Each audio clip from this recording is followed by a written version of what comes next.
I can understand the confusion, because we were the ones in our previous videos where we talked about our day in the life as an internal medicine trainee, our day in the life as a night shift in ICU, and also our day in the life as a medical registrar on-call shift.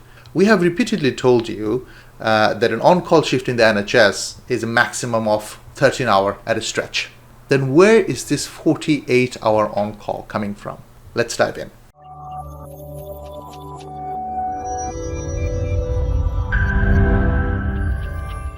Hi everyone, this is Ibrahim from Road to UK, your go-to platform for anything related to working and progressing your medical career in the United Kingdom. So, what is this 48-hour on-call shift?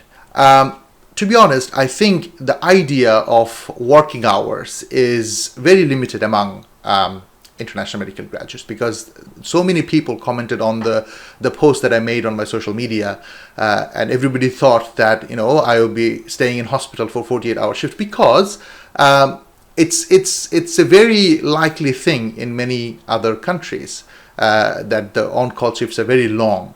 But in this country, even though it's a 48-hour on-call, this is the news flash, it's not completely resident. So I didn't have to stay in the hospital for straight 48 hours.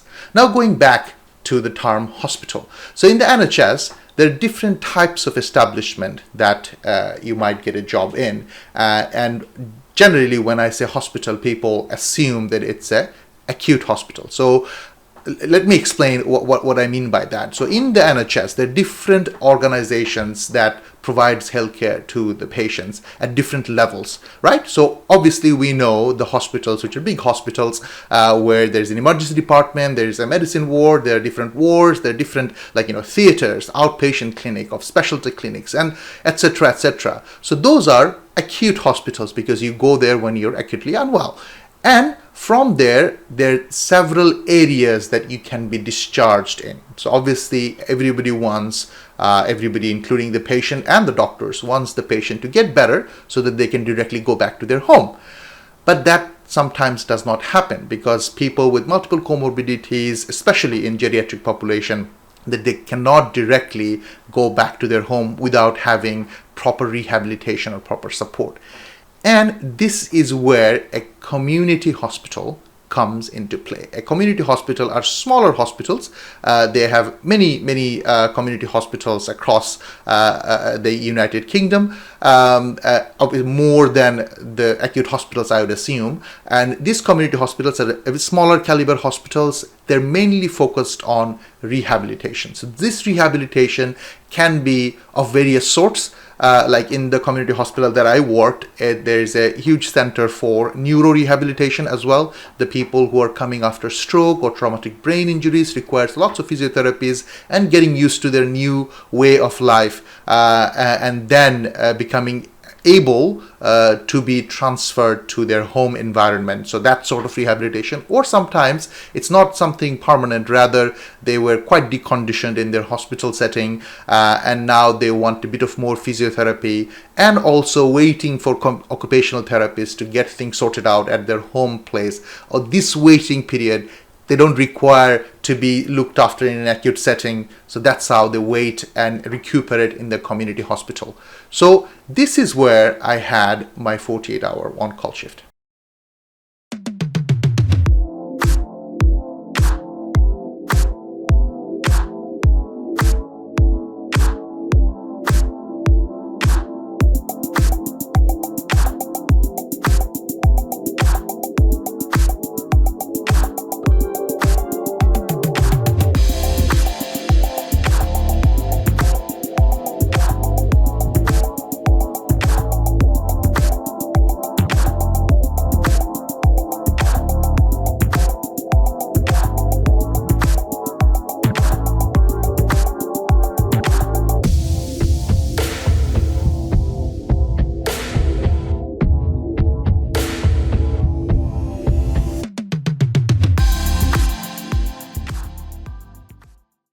So my day started at 9 o'clock in the morning and I had to be there until 3 3 p.m. So that was my resident period that I had to be there, because there are lots of things that the nurses would want me to solve. Sometimes it would be prescribing something, because I'm the only prescriber in on the whole, in the hospital. Sometimes it would be talking to the patient about a new complaint, reviewing a patient because the nurse has noticed something.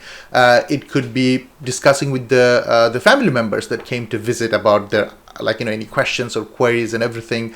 So you basically act as the single point of communication for everybody related to medical problems with the patient. So the resources are not as abundant, as in that I can't just get a blood test done, the drop of a hat, or a chest x-ray done, because it's a community hospital, and the x-rays and everything will not work over the weekend, and if I really need to get anything done that I feel that is urgent, I would actually have to call an ambulance. The patient has to be repatriated to the emergency department in the nearest hospital. So I think the work is more of an in-house general practitioner, if you know what I mean. And a lot of GPs do the job as well. So the job is more broad, and the responsibility, I felt, is a bit higher than just working as a cover shift as a junior doctor in a hospital, because you can't just call. There is no on. You are the first on call, because I was the first on call. And yes, obviously, if I had any issues that I wanted some answers, I could call a medical consultant or a medical registrar, or respective, say I have a microbiology question, I could call consultant microbiologist, which I did on one occasion. But yeah, so that's basically your responsibility until 3 o'clock. So after 3 o'clock, you make sure that the nurses are all aware how to contact you. You have the hospital will have a switchboard that you can let them know, and then basically you go home.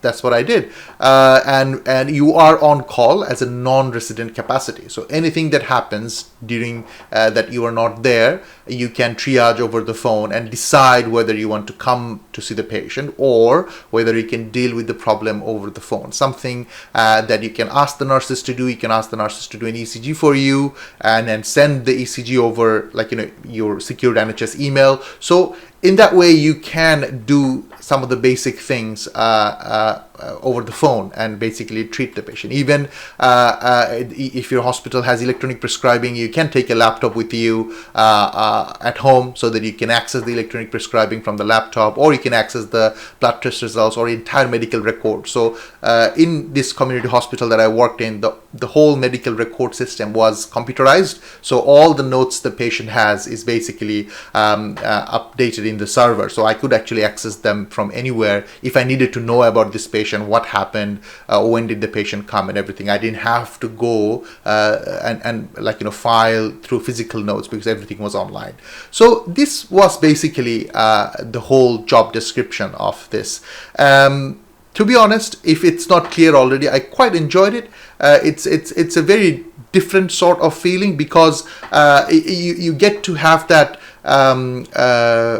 freedom of practicing medicine, and at the same time there's lots of challenges that I really liked, especially communicating with the family members and the nurses, and different sorts of patients that are on a different trajectory of getting better. You know what I mean? Because I felt that in hospital that I've worked for more than 5 years almost, you feel more acutely unwell, and you definitely know what's happening, and the minute they get better, their blood's looking better, their observations looking better, you declare them, they're medically fit, they can be discharged anytime. Now what happens after that, and the patient goes to a community hospital, and how do they actually recover from that? There are chronic problems that they suffer from, that makes them worse, and you get to see them in community hospital. I think that wraps the video. As an IMG, you might be wondering, can I start working in a community hospital as an SHO or as a junior clinical fellow? Yes, you certainly can. There are jobs available in different community hospitals across the United Kingdom. Whether it will be a good start, I would suggest, yes, because it's not as maddening as working in a acute hospital setting. So you might be able to start slowly into a very not so crazy area and understand the healthcare system a bit slower, and then obviously you can change jobs and get into an acute hospital. And in some trainee rotation, you might be rotated to community hospital as well, especially as a general practitioner, general practice trainee. You might have a rotation in a community hospital. So there you go, it will be a part of your training as well. But it may not be a part of your training if you are going for, say, more internal medicine or surgical training or anything like that. So that's it. So there are different types of hospitals, there are different types of shifts. Even in the same hospital, in the different departments, there could be different types of shifts. So make yourself aware before signing up for a job. What is your shift pattern? What is your expectations from the shift that you are going to do, and take it from there. And as always, if you have any questions, you can always ask us in the comment below. And if you want to have a personal one-to-one guidance with any of us here in Road to UK, you can always book a session at road2.uk/session, and we'll see you there.